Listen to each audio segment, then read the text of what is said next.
Hi friends, welcome to Max in Fathima. இன்றைக்கி வந்து நம்ம பயிற்சி 2.3 6ஆம் கணக்கு பார்க்க போகிறோம் 10th மேக்ஸில். இதில் என்ன கொடுத்துருக்காங்கன்னா, பிற்பகல் 11 மணிக்கு 15 மணி நேரத்திற்கு முன்பு நேரம் என்னன்னு கேட்டிருக்காங்க. அவங்க வந்து நம்ம போன கணக்கெலாம் பார்த்தீங்கன்னா அவங்க வந்து ஈஸியாக இருக்கும், நமக்கு வந்து 24 மணி நேரத்தை வச்சு எடுக்கிற மாதிரி ஈஸியாக இருக்கும். ஆனால் இந்த கணக்கு வந்து கொஞ்சம் 11 மணி நேரம் 15 மணி நேரத்துக்கு முன்னாடி இந்த மாதிரி நம்ம மனக்கணக்காக போடுறது இது வந்து கொஞ்சம் கஷ்டம்.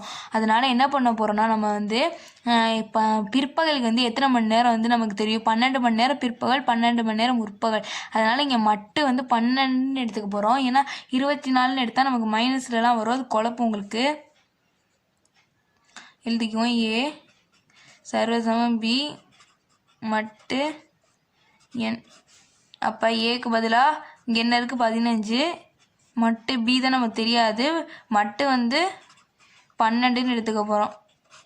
அப்போ 15 மைனஸ் எக்ஸு 12 எண்ணு. நெக்ஸ்ட்டு 15. இப்போ எதை கழிச்சா நமக்கு 12 மடங்கு வரணும்னு பார்க்கணும். அடுத்து 3 கழிச்சா தான் நமக்கு 12 மடங்காக இருக்கும். அப்போ 15ல் 3 போச்சுன்னா 12. 12 வந்து 12ஓட மடங்கு தானே. அப்போ எப்படி எழுதிக்கணும்னா, எக்ஸ் இருக்க இடத்துல 3 இருக்குது, எக்ஸ் ஈக்குவல் டு 3ன்னு எழுதிக்கிட்டு நம்ம என்ன பண்ணணும்னா, அவங்க 11 மணிக்கு 15 மணி நேரத்துக்கு முன்புன்னு கேட்டிருந்தாங்க. போன கணக்கு பின்புன்னு கேட்டனால அதை வந்து கூட்டணும், அந்த 4 மணி நேரத்தை. இவங்க வந்து அங்கே பின்புன்னு கேட்டனால கூட்டணும், பின்புனா கூட்டணும். இவங்க முன்புன்னு கேட்டிருக்காங்க, அதனால் நம்ம வந்து கழிக்கணும். அவங்க கொடுத்துருக்க அந்த 11 மணி நேரத்துலேருந்து -3 மணி நேரம் கழிச்சிங்கன்னா அவங்களுக்கு 8 மணி நேரம் வரும். இது வந்து பிற்பகல், பிஎம்னு எழுதிக்கோங்க. இதான் வந்து நமக்கு ஆன்சர். இப்போ இதுலேயே வந்து 7ஆம் கணக்கில் என்ன கொடுத்துருக்காங்கன்னா, இன்று செவ்வாய்க்கிழமை என்னுடைய மாமா 45 நாட்களுக்கு பிறகு வருவதாக கூறியுள்ளார். என்னுடைய மாமா எந்த கிழமையில் வருவார் அப்படின்னு கேட்டிருக்காங்க. இன்றைக்கி வந்து செவ்வாய்க்கிழமை அப்படின்னு கொடுத்துட்டாங்க. இதே மாதிரி நம்ம ஒரு எடுத்துக்காட்டில் கூட ஒரு சம் பார்த்துருப்போம். ஞாயிறு, திங்கள், செவ்வாய், புதன், வியாழன் எழுதி அதுக்கு நம்பர் போட்டு கண்டுபிடிச்சிருப்போம். அதே மாதிரி தான் பண்ண போகிறோம். இதில் நம்ம வந்து இப்போ ப்ராக்டிக்கலாக பார்க்கணுன்னா, இது வந்து செவ்வாய்க்கிழமை, இன்றைக்கி செவ்வாய்க்கிழமைன்னு சொல்லிட்டாங்க. 45 நாட்களுக்கு பிறகு வந்து மாமா வராருன்னு சொல்கிறாங்க. அவர் வந்து எந்த கிழமையில் வருவார் அப்படின்னு கேட்டிருக்காங்க. இப்போ இன்றைக்கி செவ்வாய்க்கிழமை, 45 நாள்னால் ஒரு வாரத்துக்கு 7 நாள், 6 7 42. 42வது நாளும் நமக்கு செவ்வாய்க்கிழமை நமக்கு தெரியும். மிச்சம் இருக்கிறது 3 நாள். அப்போ 42வது நாளும் செவ்வாய்க்கிழமை. அதுக்கடுத்து 3 நாள் கூட்டினா செவ்வாய்க்கு அடுத்து புதன், வியாழன், வெள்ளி. அப்போ மாமா வந்து வெள்ளிக்கிழமை வருவார் நமக்கு தெரியும். ஆனால் இது வந்து மட்டு அடிப்படையில் நம்ம இப்போ வந்து நம்ம நிரூபித்து காட்டணும். இப்போ நம்ம எப்போதும் போல ஏ சர்வசமம் பி மட்டு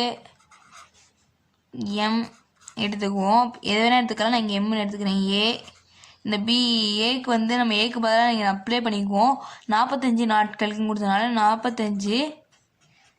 பி வந்து தெரியாதனால எக்ஸு. மட்டு வந்து ஒரு வாரத்துக்கு வந்து 7 நாள்.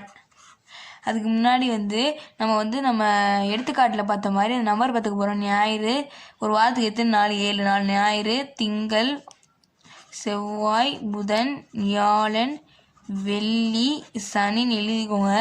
எழுதி ஞாயிறுக்கு வந்து 0, திங்களுக்கு 1, செவ்வாய்க்கு 2, புதனுக்கு 3, வியாழனுக்கு 4, வெள்ளிக்கு 5, சனிக்கு 6 இப்படி எழுதிக்கோங்க.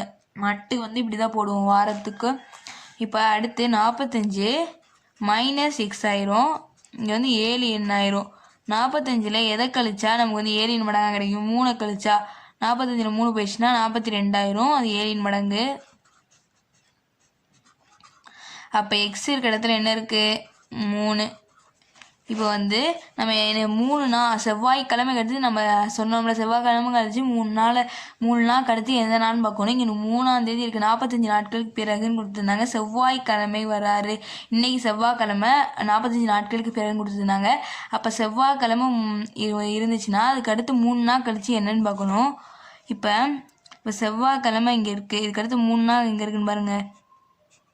3 நாள் தள்ளிங்க, 3 இருந்தனால 3 தள்ளி போகணும். 1 2 3.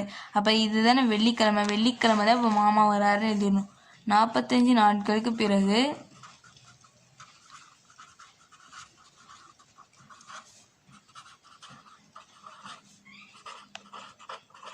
வெள்ளிக்கிழமை மாமா வருவார்.